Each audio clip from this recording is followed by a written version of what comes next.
내 손에 장을 지진다는 말이 있습니다. 한 번쯤 여러분도 사용해 보셨을 법한 표현이죠.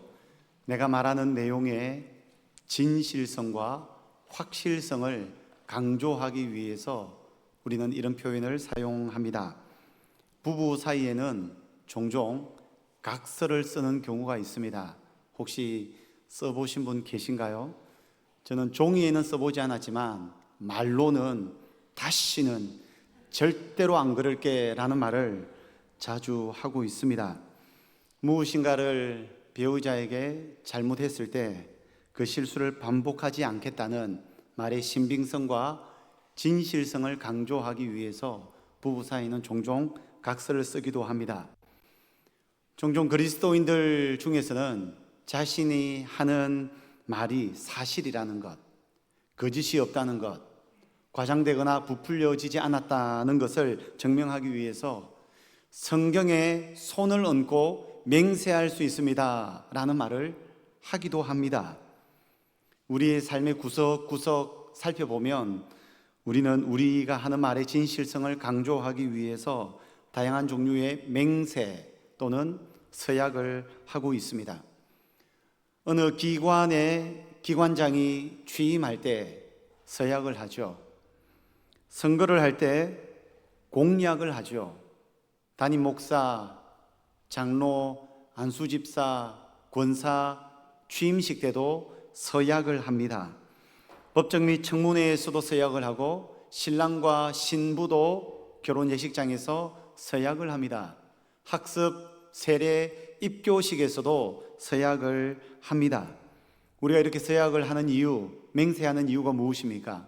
하나님 앞에서, 사람들 앞에서 반드시 이 약속을 지키겠다. 제가 고백하고 제가 하는 말이 진실하고 정직하고 올바른 말이다 라는 것을 확정하기 위해서 우리는 맹세 또는 서약을 하는 것입니다. 근데 가만히 생각해 보면 정말 사람 간에 깊은 신뢰가 있다면 맹세할 필요가 있을까요? 맹세를 한다는 것 자체가, 맹세를 많이 하고 때로는 맹세를 남발하는 것 자체가 인간관계 속에서 신뢰가 깨어져 있다는 또 다른 반증이기도 합니다. 그래서 우리는 지금 이 땅을 살아가는 중에 누군가가 아무리 자극적이고 강한 어휘, 단어, 문장을 사용해서 맹세를 해도 잘 믿지 않는 시대를 살아가고 있습니다. 정치인들이 공약을 하면 그 공약을 믿습니까, 여러분? 신랑 신부가 결혼식 할 때 했던 서약, 그 서약대로만 산다면 문제 있을 가정은 하나도 없을 것입니다. 담임 목사, 장로, 안수집사, 권사 취임할 때 교회 앞에서 하나님 앞에서 했던 서약의 내용 기억하십니까? 그 서약대로 지킨다면 문제 있을 교회 하나도 없을 것입니다. 누군가를 추천할 때도 이 사람의 기능적 실력, 능력, 성품에 대해서 추천서를 써주지만 그 추천서를 받으면서도 추천서 내용을 100% 신뢰하지 않습니다. 저는 그렇습니다. 왜냐하면 저는 추천서를 참 많이 쓰거든요. 근데 좋은 점만 쓰지 절대로 나쁜 점은 한 번도 써본 적이 없습니다. 이것이 우리의 통념이 되다 보니 다른 사람의 추천서를 보아도 100% 믿지 않는 시대를 우리는 살아가고 있다는 것입니다. 오늘날 우리는 맹세와 서약과 서원과 약속이 난무하는 시대를 살아가다 보니 어떤 자극적인 맹세를 해도 잘 믿지 않는 시대를 살아가고 있다는 것입니다. 예수님께서 사역하셨던 2000년 전 유대 사회 공동체도 이와 비슷한 불신의 시대, 의심의 시대였습니다. 우리는 대한민국 모든 국민이 그래도 예수 믿는 기독교 국가는 아니잖아요. 하지만 유대인들은 모든 백성들이 하나님의 백성으로 일컬음을 받았고 선민이라 생각했고 하나님을 예배하는 공동체였습니다. 그럼에도 불구하고 하나님의 백성 공동체임에도 불구하고 그들의 사회는 아무리 맹세를 남발해도 불신하고 의심하고 신뢰가 깨진 당시의 사회였다는 것입니다. 그러다 보니 말의 진실성, 정직성을 잃어버렸습니다.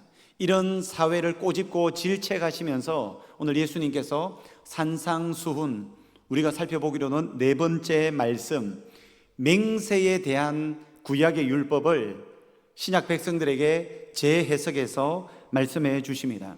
우리 맹세에 대한 말씀, 주님의 말씀을 같이 한번 읽어볼까요? 33절 우리 자막 보면서 같이 한번 읽습니다. 또 옛사람에게 말한 바 헛맹세를 하지 말고 내 맹세한 것을 주께 지키라 하였다는 것을 너희가 들었으나, 우선 먼저 살펴볼 것은 그동안 산상수훈 시리즈에서 계속 반복되었던 것처럼 오늘 본문에서도 반복되는 패턴이 있습니다. 33절, 34절 전반부에 나오는데요, 자막을 보시면 또 옛사람에게 말한 바 어떤 내용이 나오고요, 나는 너희에게 이르노니 어떤 내용이 나옵니다. 이 내용은 5장 1절, 27절, 31절, 33절에 계속해서 반복되는 패턴입니다. 그러니까 구약 성경, 구약 율법에는 이렇게 기록하고 있는데 신약 시대 살아가는 너희들에게 내가 다시 율법을 재해석해서 말씀을 전하니까 잘 들어보아라 라고 하며 율법을 재해석해서 말씀해 주신 겁니다. 그러니 오늘 예수님이 맹세에 대한 말씀을 하시는데 우리는 구약의 율법이 아닌 예수님께서 가르쳐 주시는 맹세에 대한 교훈을 받고 이 말씀 붙들고 오늘을 살아가야 할 줄로 믿습니다. 맹세가 뭘까요? 맹세는 다른 단어로 교차적으로 사용할 수 있습니다. 서원, 서약, 약속, 맹세, 얼마든지 교차적으로 사용할 수 있습니다. 우리말에는 이렇게 다양한 단어로 표현할 수 있는데 원어에서는 이렇게 다양한 단어를 표현하고 있지 않아요. 그래서 오히려 우리말이 훨씬 더 이 단어를 파악하기에 좋은 것 같습니다. 성경에는 맹세의 두 가지 종류가 있습니다. 첫 번째는 인간과 하나님 사이에서 하는 맹세, 그러니까 사람이 하나님께 맹세하는 겁니다. 어떨 때 하나님께 여러분 맹세하고 서원하고 서약하십니까? 예를 들면 이런 것입니다. 하나님을 위해서 무엇을 해드리겠습니다. 1000번째 헌금을 드리시는 분들이 계세요. 1000번 동안 매주 하나님 앞에 헌금을 드리겠습니다 라고 하나님 앞에 맹세 약속하고 헌금 드리시는 분들이 계셔요. 그런 분들이 아니더라도 일정한 헌금 생활을 주님 앞에 약속하고 하시는 분들이 계세요. 또는 하나님께 하나님 제 평생 건강이 허락하는 한 새벽기도 제단을 쌓으며 하나님 앞에 나아가겠습니다 라고 하나님께 서약하시는 분들도 계십니다. 어떤 분들은 40일 작정 기도를 맹세하시는 분도 계시고 금식을 맹세하시는 분들도 계십니다. 그러니까 우리가 하나님을 향한 헌신을 이렇게 드리겠습니다 라고 맹세하는 거죠. 두 번째 종류의 맹세는 사람과 사람 사이에서 하는 맹세입니다. 물론 무엇을 해주겠다라는 약속이 될 수도 있겠고요, 자신이 무엇을 잘못했을 때 자신의 말의 진실성과 결백성을 주장하기 위해서 맹세라는 도구를 활용해서 결백함을 주장할 때도 있습니다. 오늘 본문에서 예수님은 도무지 맹세하지 말라고 하시는데 과연 주님이 말씀하시는 맹세는 하나님께 드리는 맹세, 사람과 하는 맹세 중에 어떤 맹세일까요? 먼저 예수님께서는 구약에서 말하는 맹세의 내용을 33절에서 먼저 인용을 하십니다. 33절 조금 전에 우리 읽었던 내용인데요, 이런 내용이 기록되어 있죠. 헛맹세를 하지 말라. 맹세를 했다면 반드시 지키라. 그러니까 맹세를 하지 말라고 하는데 어떤 맹세입니까? 헛맹세를 하지 말라는 겁니다. 헛된 맹세를 하지 말고 혹시 맹세를 했다면 반드시 지키라고 말씀합니다. 그동안 산상수훈에서 우리 앞에 간음과 분노에 대해서 살펴볼 때도 예수님께서 구약을 먼저 언급하실 때는 구약 성경에 기록되어 있는 특정 본문을 인용했습니다. 주로 출애굽기 20장의 10계명의 내용이었죠. 그런데 오늘 본문에 나오는 헛맹세를 하지 말라라는 이 메시지는 특정 성경 구절 한 본문을 인용한 것이 아닙니다. 아니고 구약의 세 개의 맹세에 대한 본문을 예수님께서 요약하고 압축해서 33절에서 이렇게 말씀하고 있는 것입니다. 구약의 세 본문, 어떤 본문일까요? 혹시 여러분들이 가지고 계신 성경책이 관주 성경이라면 33절 맨 앞에 또라는 단어 앞에 니은이라는 표기가 있을 겁니다. 아마 있는 분도 있고 없는 분도 있을 거예요. 관주 성경은 있는데 니은이라고 표시가 되어 있는데 성경 맨 하단 왼쪽 또는 오른쪽에 보시면 니은이 표기하는 성경 구절이 적혀 있습니다. 세 개 본문이죠. 레위기 19장 12절, 민수기 30장 2절, 신명기 23장 21절이 기록되어 있습니다. 그러니까 예수님께서 33절에서 구약 율법을 인용하시는데 이 구약 율법은 세 본문인데 레위기, 민수기, 신명기에 나오는 맹세에 대한 말씀을 주님께서 압축 요약해서 인용하고 있다는 것을 우리는 금방 확인할 수 있습니다. 그러면 구약 성경에 나오는 이 세 본문의 맹세 어떤 내용일까요?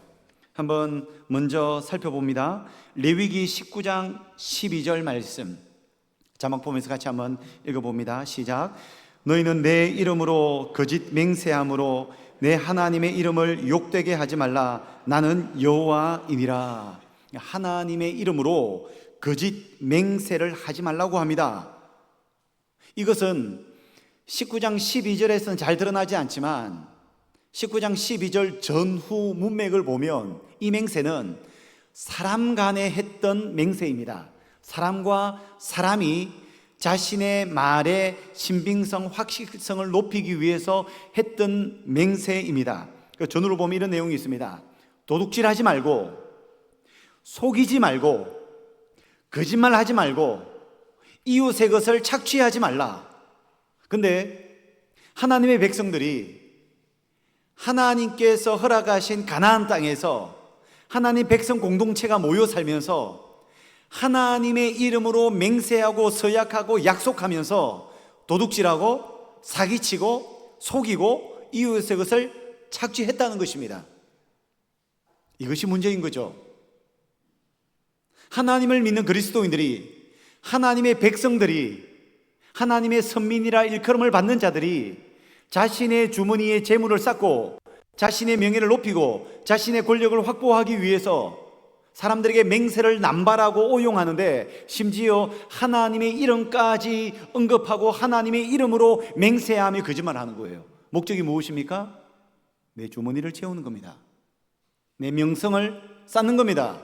내 권력을 차지하는 것입니다. 내가 받고 싶은 존중을 받기 위해서 지나친 과장된 말과 맹세, 서원, 약속을 통하여서 이런 주님 보시기에 옳지 못한 일들을 행하고 있었던 것입니다. 그러니 세 본문 중에 레위기 19장 12절 말씀은 사람 관계 속에서 하는 맹세 조심하라는 겁니다. 악용하지 말라는 것입니다. 두 번째 말씀 민수기 30장 2절 말씀인데요, 우리 같이 한번 읽어봅니다. 시작. 사람이 여호와께 서원하였거나 결심하고 서약하였으면 깨뜨리지 말고 그가 입으로 말한 대로 다 이행할 것이니라. 누구와 누가 한 맹세 같습니까? 사람이 하나님께 한 맹세입니다. 레위기는 사람과 사람 간의 맹세였는데 이 본문은 사람이 여호와께 서원하였거나 결심하였거나 서약하였으면 깨뜨리지 말고 그가 입으로 말한 대로 다 이행할 것이라. 쉽게 말씀드리면 혹시 여러분 중에 과거에 기도하는 중에 가슴이 너무 뜨거워져서 설교 말씀 듣는 중에 너무나도 감동을 받아서 나도 모르게 그 순간 선교사로 헌신해버리고 서약하신 분, 서원하신 분 분명히 계시죠? 그래서 늘 선교에 대한 마음의 부담을 갖고는 있는데 어떻게 그 서원을 깰까? 라고 생각하시는 분 계십니까? 분명히 계실 겁니다. 그런 분들은 목양실로 찾아오세요. 제가 선교사로 파송을 해드리든지 아니면 서원을 무효하는 방법을 알려드리든지 제가 조치를 취해드릴 테니까 요즘은 그런 문화가 많이 없는데 옛날에는 집회하는 중에 가슴이 뜨겁고, 옛날에는 앞에서 설교자들이 그렇게 많이 했어요. 막 찬양하고 기도하고 설교해가지고 막 분위기가 달아오를 때에 갑자기 목사가 되기로 작정하시는 분 그 자리에서 일어나십시오, 선교사가 되기로 작정하시는 분 일어나십시오 하면 하루만 지나면 안 일어날 텐데, 그때는 막 가슴이 뜨거워서 감당을 못해서 일어나셨던 분들, 하나님 앞에 서약하고 결심하고 작정하셨던 겁니다. 다 이행할 것이니라. 목양실 찾아오실 분은 찾아오세요. 자, 세 번째 말씀, 신명기 23장 21절 말씀 같이 한번 읽어보도록 하겠습니다. 시작. 내 하나님 여호와께 서원하거든 갚기를 더디하지 말라. 내 하나님 여호와께 반드시 그것을 내게 요구하시리니 더디면 그것이 내게 죄가 될 것이라. 세 번째 주님의 맹세에 대한 말씀도 하나님께 한 맹세입니다. 그러니까 주님께서 인용한 세 본문 중에 레위기 한 말씀은 사람 관계 속에서의 맹세이고, 두 본문은 하나님과 했던 맹세입니다. 제가 조금 이따가 이 내용을 살펴보겠지만, 예수님께서 새롭게 해석해서 말씀하시는 율법의 맹세는 하나님과의 맹세를 이야기하는 것이 아니고 사람 간의 맹세를 금지하고 있는 내용입니다. 조금 이따가 그 내용은 살펴보기로 하고, 유대인들도 이 구약 성경에 기록되어 있는 맹세, 서약, 서원에 대한 의미를 잘 알고 있었습니다. 왜냐하면 이 맹세는 10계명의 세 번째 계명이기 때문입니다. 출애굽기 20장 7절 말씀, 10계명의 3계명인데요 같이 한번 읽어봅니다. 너는 내 하나님 여호와의 이름을 망령되게 부르지 말라. 여호와는 그의 이름을 망령되게 부르는 자를 죄 없다 하지 아니하리라. 여호와 이름을 망령되게 부르지 말라. 망령되게, 헛되게, 헛되이, 함부로 부르지 말라는 거예요. 남을 속이고 거짓말하고 사기치고 이웃의 집의 것을 착취하는 것을 위해서 여호와 이름을 헛되게 오용하고 남발하여 맹세하는 것은 죄라고 말씀하십니다. 죄 없다 하지 아니하리라 라고 말씀하시는데, 이것은 저주가 임한다는 또 다른 표현이기도 합니다. 그래서 유대인들은 이 말씀을 잘못 해석해서 문자적으로만 해석했습니다. 그래서 맹세를 자유롭게 마음껏 했습니다. 그런데 이 맹세를 하나님의 이름으로만 하지 않고 하나님의 이름을 사용하지 않을 뿐이지, 어떤 권위 있고 말의 신빙성을 뒷받침해 줄 만한 사물과 물건과 지위와 모든 것을 동원해서 맹세를 남발했다는 거예요. 하나님의 이름만 사용하지 않으면 죄가 없어, 죄가 아니야 라고 이야기하는 겁니다. 여러분, 이렇게 유대 사회가 맹세를 남발했다는 것은 어떤 의미일까요? 그만큼 하나님의 백성 공동체, 유대 사회가 사람들 간의 말에 대한 신뢰도가 다 떨어졌다는 사실입니다. 믿지 못하는 사회가 됐다는 것입니다. 불신의 사회, 의심의 사회가 되어버렸다는 것입니다. 이 얼마나 슬픕니까? 세상 사람들끼리 그렇다면 세상 사람들이니까 이해가 된다고 할 수 있겠죠. 그런데 교회 공동체 안에서, 하나님의 백성 공동체 안에서 모든 백성들이 하나님 앞에 제사드리며 예배하는 하나님의 선민이라고 일컫는 자들이 서로의 말을 믿을 수가 없어요. 믿게 하기 위해서 온갖 자극적인 맹세, 서약, 보증을 대며 이야기하지만 그조차도 믿지 않는 시대가 되어버렸다는 것입니다. 여러분, 질문을 한 가지 드립니다. 담임 목사인 제가 여러분들에게 하는 말을 여러분들은 순도 100%로 믿습니까? 답이 쉽게 나오지 않는군요. 담임 목사가 어떤 말을 하는데 여러분들에게 신뢰를 주지 못한다면 목회는 매우 힘들 겁니다. 담임 목사가 자신의 말이 사실이라는 것을 증명하고 보증하기 위해서 온갖 맹세의 다양한 종류들을 활용해서 여러분들을 겨우 설득시키고 믿게 한다면 아마 저의 목회는 가시밭길일 것입니다. 저를 빗대어 말씀드렸지만 여러분들은 어떻습니까? 교회 공동체에서, 여러분들의 가정에서, 여러분들의 삶의 터전에서 여러분 주변의 사람들이 여러분들의 말을 얼마나 믿고 있습니까? 얼마나 여러분들의 말을 신뢰하고 있습니까? 내 말을 신뢰하지 않는 이유는 내가 문제가 아니라 저 사람이 문제야가 아니고, 친하든 친하지 않든 내 편이든 남편이든 여러분들이 어떤 말을 하면, 여러분들 속에 있는 메시지를 꺼내면 여러분 주변에 있는 사람들은 얼마나 여러분들의 말을 의심하지 않고 믿어주고 있습니까? 저는 너무나도 안타까운 것이 오늘 본문에 주님께서 말씀하시는 대상이 하나님의 백성이라고 일컫는, 하나님의 백성 공동체라고 일컫는 유대인들이라는 것이 너무나도 가슴 아픈 거예요. 오늘날 시대적 사조를 후현대주의라고 합니다. 영어로는 포스트 모더니즘이라고 하죠. 현대주의가 지나고 후현대주의가 도래했다고 합니다. 후현대주의 시대에 몇 가지 특징이 있습니다. 절대적인 진리를 사람들은 받아들이지 않습니다. 아무리 우리가 절대적인 진리다라고 외쳐도 사람들은 그렇게 말합니다. 그것은 당신에게나 절대적 진리이지 나하고는 상관이 없어요. 그래서 요즘은 상대적 진리를 추구하는 시대가 되어버렸습니다.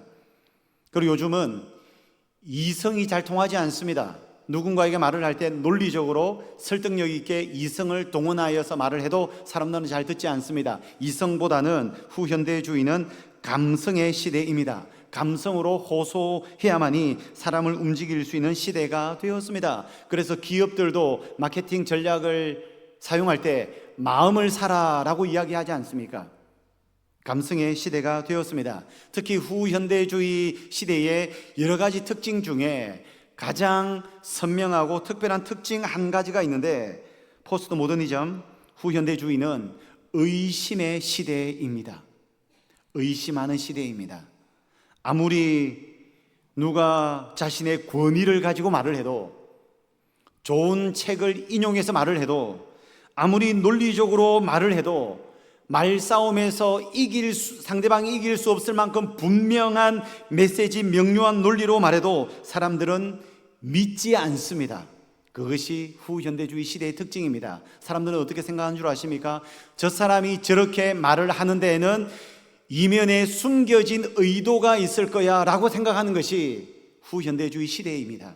이것은 대한민국만 그런 것이 아니라 지금 21세기 전 세계 시대적 사조입니다. 불신의 시대이죠. 의심의 시대가 된 것입니다. 어떤 객관적인 사실들이 있을 때 객관적 사실들을 가지고 우리의 말, 논지를 전개할 때도 모든 객관적 사실들을 사용하지 않고 나에게 꼭 필요한 객관적 사실 몇 가지를 뽑아내어서 부풀리고 과정해서 마치 그것이 진실인 것처럼 이야기하는 것이 일반적인 시대가 되었다는 거예요. 나도 그렇게 하고 남도 다 그렇게 대화를 하다 보니 의심의 시대가 되었고 서로를 향한 불신의 시대가 된 것입니다. 당장 여러분 정치인들을 보십시오. 정치인들이 공약할 때 그 공약을 다 믿으십니까? 똑같은 사건, 똑같은 사람, 똑같은 시간에 어떤 사건이 발생했는데 저마다 다르게 해석합니다. 어떤 정치인은 한 푼도 안 받아 먹었다고 합니다. 그런데 어떤 사람은 받아 먹은 증거가 있다고 합니다. 도대체 뭐가 진리입니까?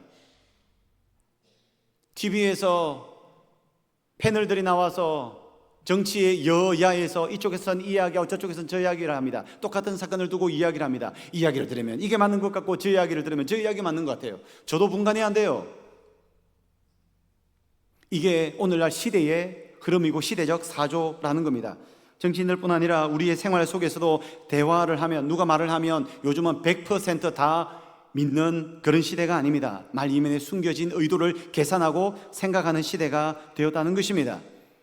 이것이 본능적으로 발생하는 일이에요. 혹시 여러분, 제가 설교를 하는데 여러분들 중에 목사님이 오늘 저 설교는 이런 의도로 말씀하시는 거야 라고 생각하실 수도 있겠죠. 어떤 경우에는 나 들으라고 하는 소리인가. 물론 여러분 들으라고 하는 소리가 맞습니다. 하지만 수백 명이 모인 이 자리에 한 사람을 표적해서 의도해서 제가 말씀을 전하지는 않습니다. 그런데도 의심의 시대에는 우리 목사님은 저 말씀은 누구 들으라고 하시는구나 라고 생각할 수 있다는 겁니다. 제 의도가 아닙니다. 제가 의도할 수도 있고 의도하지 않을 수도 있지만 더 큰 문제는 듣는 사람이 의도를 가지고 듣게 된다는 것이 오늘날 시대의 풍조라는 것입니다. 이것이 전 세계 후현대주의 시대의 특징이고, 후현대주의야말로 절대적 진리인 복음을 전하는데 가장 큰 장애물이라고 많은 학자들이 말을 하고 있습니다. 근데 여러분, 후현대주의 시대에 다른 사람의 마음을 움직일 수 있는 방식은 더 높은 권위, 더 선명한 논리, 더 잘 감추고 숨긴 의도, 이것으로 사람을 움직이는 것이 아닙니다. 이런 것으로 사람에게 접근해서 대화를 하면 무슨 소리 듣는 줄 아십니까? 꼰대라는 이야기를 듣습니다. 시대적으로 적절하지 않다는 것입니다. 후현대주의 시대에 소통을 하고 사람의 마음을 움직이기 위해서 우리에게 가장 필요한 것은 모두가 진정성이라고 말하고 있습니다. 그래서 오늘날 다른 사람에게 선한 영향력을 나타내기 위해서 가장 필요한 것은 진정성 있는 사람, 말과 인격에 진실하고 정직한 사람, 성품에 신뢰가 가는 사람이 영향력을 끼치는 시대가 되었다는 것입니다. 여러분들은 신뢰받고 있습니까? 여러분들의 말과 인격에 있어서 다른 사람에게 신뢰를 받고 있습니까? 저는 저희 집에서는 신뢰를 못 받는 것 같아요. 약속을 많이 합니다. 남발합니다. 기분이 좋으면 기분이 좋아서 약속하고, 뭔가 잘못했으면 잘못했기 때문에 다짐하며 약속하고, 근데 아무리 약속을 해도 아내의 말은 한마디입니다. 진정성이 없어. 영혼이 없어. 제 속에 왜 영혼이 없습니까? 영혼이 없으면 죽은 몸인데 영혼은 있습니다. 하지만 진정성이 없다는 거죠. 오늘날이 불신의 시대인 것처럼, 오늘날이 포스트 모더니즘 의심의 시대, 불신의 시대인 것처럼 예수님 당시 유대인들이 살았던 그 사회 공동체가 불신의 시대였다는 것입니다. 그래서 서로가 서로의 말을 믿지 않습니다. 의도를 계산합니다. 생각합니다. 그러다 보니 불신이 발생하는 거죠. 그래서 자신들의 말을 다른 사람에게 진실성 있게 다가가기 위해서는 온갖 종류의 권위 있고 내세울 만한 것들을 맹세하고 서약하면서 말을 해야만이 겨우 믿어줄까 말까한 시대가 되어버렸다는 것입니다. 얼마나 슬픈 현실입니까? 오늘날과 많이 닮은 듯합니다. 그런 시대에 예수님께서 맹세에 대해서 교훈의 말씀을 전해주시는데 어떤 교훈일까요? 본문 34절 말씀 같이 한번 읽어볼까요? 나는 너희에게 이르노니 도무지 맹세하지 말지니 하늘로도 하지 말라. 이는 하나님의 보좌임이요. 예수님은 불신사회에서 맹세가 남발되고 오용되고 있는 그 유대의 지도자들을 향하여 이렇게 말씀하십니다. 도무지 맹세하지 말라. 절대로 맹세하지 말라. 반드시 맹세 금지라고 주님께서 말씀하는 것입니다. 여러분, 사실 맹세 자체는 아무런 문제가 없습니다. 왜냐하면 하나님도 믿음이 없어서 흔들흔들 거리는 아브라함에게 하나님이 먼저 맹세하셨습니다. 하나님이 자기를 가리켜 맹세하여 이르시되 내가 반드시 너에게 복주고 복주며 너를 번성하게 하리라. 하나님이 맹세하셨어요. 예수님도 맹세하셨습니다. 십자가에 달려 돌아가시기 전 대제사장에게 신문을 받을 때에 하나님께 맹세하며 자신이 하나님의 아들 그리스도이심을 나타내셨습니다. 하나님도 맹세하셨고 예수님도 맹세하셨고 성경에서 우리가 닮고 싶은 아브라함도 야곱도 요셉도 다윗도 바울도 맹세하였습니다. 맹세 자체는 아무런 문제가 없습니다. 그래서 오늘 예수님의 도무지 맹세하지 말라는 메시지를 문자 그대로 받아들여서 맹세 서원 서약을 금지하는 것은 적절한 교훈을 받는 방식이 아닙니다. 과거에 이 말씀을 문자적으로 잘못 해석해서 맹세 신학을 만들어서 맹세를 금지한 기독 분파들이 있습니다. 제세례파, 아나베프티스트라고 하는데요. 그 다음에 퀘이크 교도들 같은 사람들은 문자적으로 해석해서 맹세 금지 신학을 만들었습니다. 그러면 우리는 결혼식 서약을 하면 안 돼요. 임지식 때도 서약을 하면 안 됩니다. 세례 서약도 하면 안 되는 것이 됩니다. 오늘 예수님께서 도무지 맹세하지 말라라고 말씀하셨을 때는 예수님께서 우리에게 전해주고자 하시는 교훈이 있다는 것입니다. 아까 제가 잠깐 말씀드렸지만 맹세는 하나님께 드리는 맹세가 있고 사람에게 하는 맹세가 있다고 말씀을 드렸습니다. 그런데 오늘 34절 36절 본문에서는 예수님께서 말씀하시는 맹세는 사람 간의 맹세를 하지 말라는 말씀인데요, 34절에서 36절 보시면 예수님께서 네 가지 종류의 맹세를 하지 말라고 하시죠. 첫째로는 34절에 있죠. 하늘로도 맹세하지 말라. 두 번째는 35절 땅으로도 하지 말라.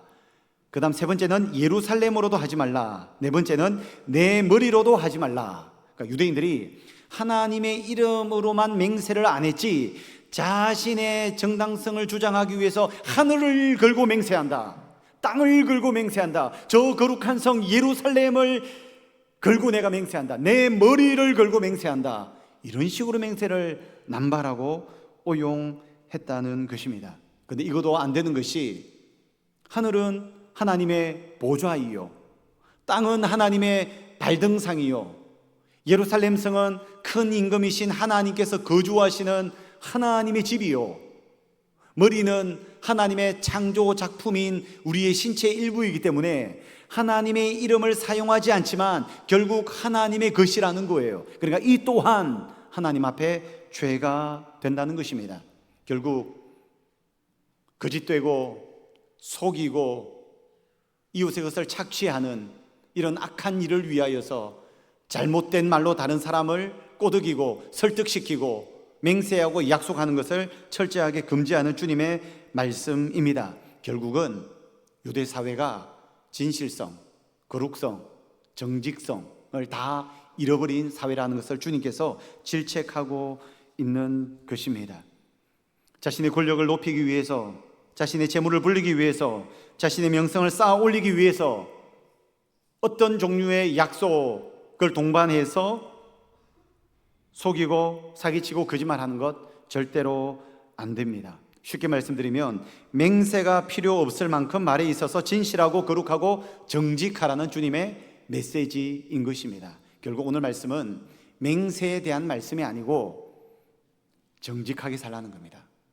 진실하게 살라는 겁니다. 거룩하게 살라는 것입니다.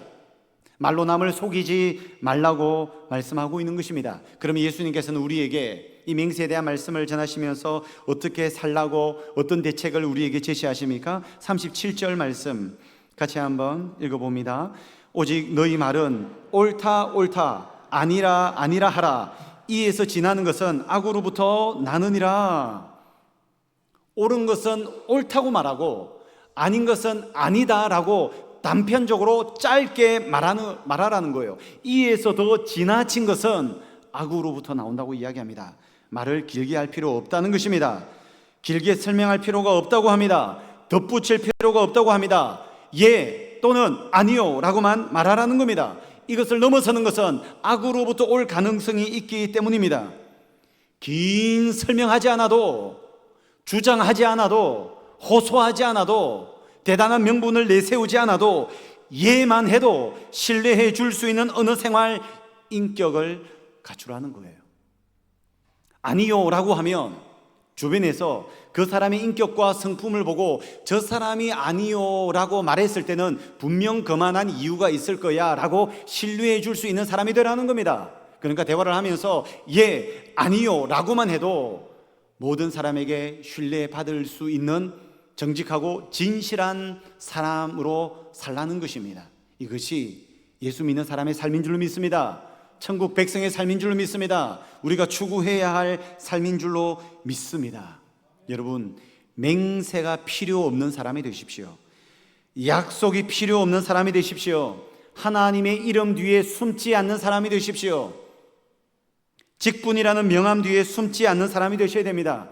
추천서가 필요 없는 사람이 되셔야 합니다. 누군가에게 말을 할 때 온갖 종류의 권위 있는 이름과 직분, 사물을 걸지 않아도 나 자신 존재만으로도 신뢰를 줄 수 있는 성도가 되시기를 예수님의 이름으로 축복합니다. 그래서 의도를 가지고 계산하지 마세요. 의도를 가지고 말하지 마세요. 물론 좋은 의도에서 대화를 풀어가기 위해서 필요하지만 가능한 삼가할 필요가 있습니다. 그래서 여러분들의 존재가 품질 보증서가 되어야 합니다. 여러분들의 말이, 여러분들의 논리가, 여러분들의 목소리의 높고 낮음이, 여러분들의 호소가 여러분들의 품질 보증서가 아니라 여러분들의 인격이, 여러분들의 성품이, 여러분들의 존재 그 자체가 여러분들이 하나님의 백성, 하나님의 성도 품질 보증서가 되어야 한다는 것입니다. 결국 여러분 사람들은 여러분들의 인격만큼 여러분을 믿습니다. 혹 여러분 주변에서 여러분 말을 잘 믿어주지 않습니까? 그 사람을 탓하기보다 먼저 주님 앞에 나의 모습을 돌아보아야 합니다. 무시무시한 제목을 가진 책 한 권을 소개해 드립니다. 자막을 보여주세요. 성품은 말보다 더 크게 말한다. 저는 저 책을 보고 안에 내용은 보지도 않고 제목만으로도 저 책값은 다 했다 싶어서 책을 샀습니다. 성품은 말보다 더 크게 말한다. 여러분, 가장 큰 목소리, 가장 호소리고 있고 진정성지는 여러분들의 말이 아닙니다. 여러분들의 목소리가 아닙니다. 여러분들의 논리가 아닙니다. 설득력이 아닙니다. 가장 강한, 가장 큰 메시지는 여러분들의 성품인 줄로 믿습니다. 여러분들의 성품과 여러분들의 인격과 여러분들의 존재 자체가 가장 큰 말을 한다는 거예요. 그런데 유대 사회에서는 이것을 다 잃어버렸습니다. 그러니 예수님께서 구약의 율법을 지키고 따른다고 하는 백성들이 자신은 죄가 없다고 주장하는 유대 서기관과 바리새인 지도자들이, 하나님 앞에 죄가 없다고 주장하는 자들이 정작 하나님의 이름으로 맹세하지 않지만 온갖 종류의 맹세와 서원과 서약을, 이름들을 들먹이면서 하고 있는데 그 사회가 불신과 의심으로 얼룩져 있다는 것을 말씀하는 겁니다. 그래서 예수님께서 우리에게 오늘 본문에는 기록하고 있지 않지만 주님께서 말씀하시는 것은 제발 너의 존재로 말하라, 너의 인격으로 말하라, 너의 성품으로 말하라 라고 주님께서 우리에게 말씀하고 있는 것입니다. 여러분, 맥스 루케이도라는 학자가 이런 말을 했습니다. 자막 한번 보여주시죠. 우리는 상사의 호감을 사기 원한다. 그래서 아첨을 한다. 우리는 그것을 윤활유라고 부른다. 그런데 하나님은 거짓말이라고 하신다. 우리는 사람들의 칭찬을 얻기 원한다. 그래서 과장을 한다. 우리는 그것을 극적 효과라고 부른다. 그러나 하나님은 거짓말이라고 하신다. 우리는 사람들에게 존경받기를 원한다. 그래서 갚을 수 없는 빚을 지고 분에 넘치는 집에서 산다. 우리는 그것을 성공이라 한다. 그러나 하나님은 그것을 거짓된 삶이라고 말씀하신다. 좀 과한 면이 있는 표현이기는 합니다. 그럼에도 불구하고 우리의 삶을 꼬집는 메시지인 것 같습니다. 여러분, 오늘 메시지는 가장 거룩하고 진실해야 하는 하나님의 백성 공동체가 진실과 거룩과 정직을 다 잃어버렸으면서도 자신은 죄가 없다고, 떳떳하다고, 하나님의 이름으로 맹세하지 않았으니 문제없다고 말하는 유대 지도자들에게 주님께서 그들을 질책하시며 동시에 오늘날 우리에게 어떻게 살아야 할지 말씀해 주는 내용입니다. 여러분들의 삶이 정직하고 진실할 수 있기를 소망합니다. 여러분들의 인격, 성품, 존재 때문에 예라고 하면 예대로 받아들여지고 아니요라고 하면 그만한 이유가 있다고 믿어줄 수 있는 우리 공동체, 여러분들의 삶이 되기를 진심으로 소망합니다. 한국 교회가 신뢰도를 잃어버렸습니다. 한국 기독교가 한국의 주요 종교에서 신뢰도가 독보적 꼴찌를 차지하고 있습니다. 누가 문제입니까? 세상이 문제라서 이런 문제가 발생했습니까? 물론 세상이 문제일 수도 있죠. 하지만 우리가 스스로 자초한 것입니다. 요즘 바깥에 나가서 저도 언제부턴가 목사라는 것을 밝히는 것이 조금 꺼려집니다. 옛날에는 어디 나가도 저는 어디 교회 목사입니다 라고 했는데 요즘은 좀 부끄러워요. 왜냐하면 세상 사람들이 생각하는 목사, 요즘 어떤 줄 아시죠? 헌금을 강요하고 갈취해서 자기 배를 채우는 사람들 정도로 생각합니다. 유튜브에서 기독교 관련된 유튜브가 나와서 밑에 댓글을 읽어보면 목사인 제가 너무 찔리고 가슴 아파서 글을 읽을 수 없을 정도의 지경이 되어버렸습니다. 교회라는 기업을 운영하는 사람들 정도로 생각합니다. 이거 누가 만든 겁니까? 세상이 만든 겁니까? 아니요. 첫 번째 원인은 목사가 자초한 겁니다. 제가 목사이기 때문에 목사 이야기를 했지만 여러분 성도들은 어떻습니까? 교회 직분자들은 어떻습니까? 목사보다 더 낫다 할 수 있습니까? 우리는 주님의 말씀을 기억하며 세상에서 참된 그리스도인으로, 참된 성도로, 진실하고 정직하고 우리의 성품과 인격과 존재로서 하나님을 나타낼 수 있는 빛과 소금이 되어야 할 줄 믿습니다. 이 길을 걸어가시고 이러한 삶을 사신 예수님을 본받아 빛과 소금의 삶을 사시기를 예수님의 이름으로 축복합니다. 하나님 아버지, 참으로 부담스러운 말씀, 가슴 아픈 말씀을 들었습니다. 하나님, 우리는 부족합니다, 약합니다, 이렇게 살아갈 수가 없습니다. 그럼에도 주님을 닮아 주님을 따라서 진실하고 정직한 삶을 살아갈 수 있도록 역사하여 주시옵소서. 예수님의 이름으로 기도하옵나이다. 아멘.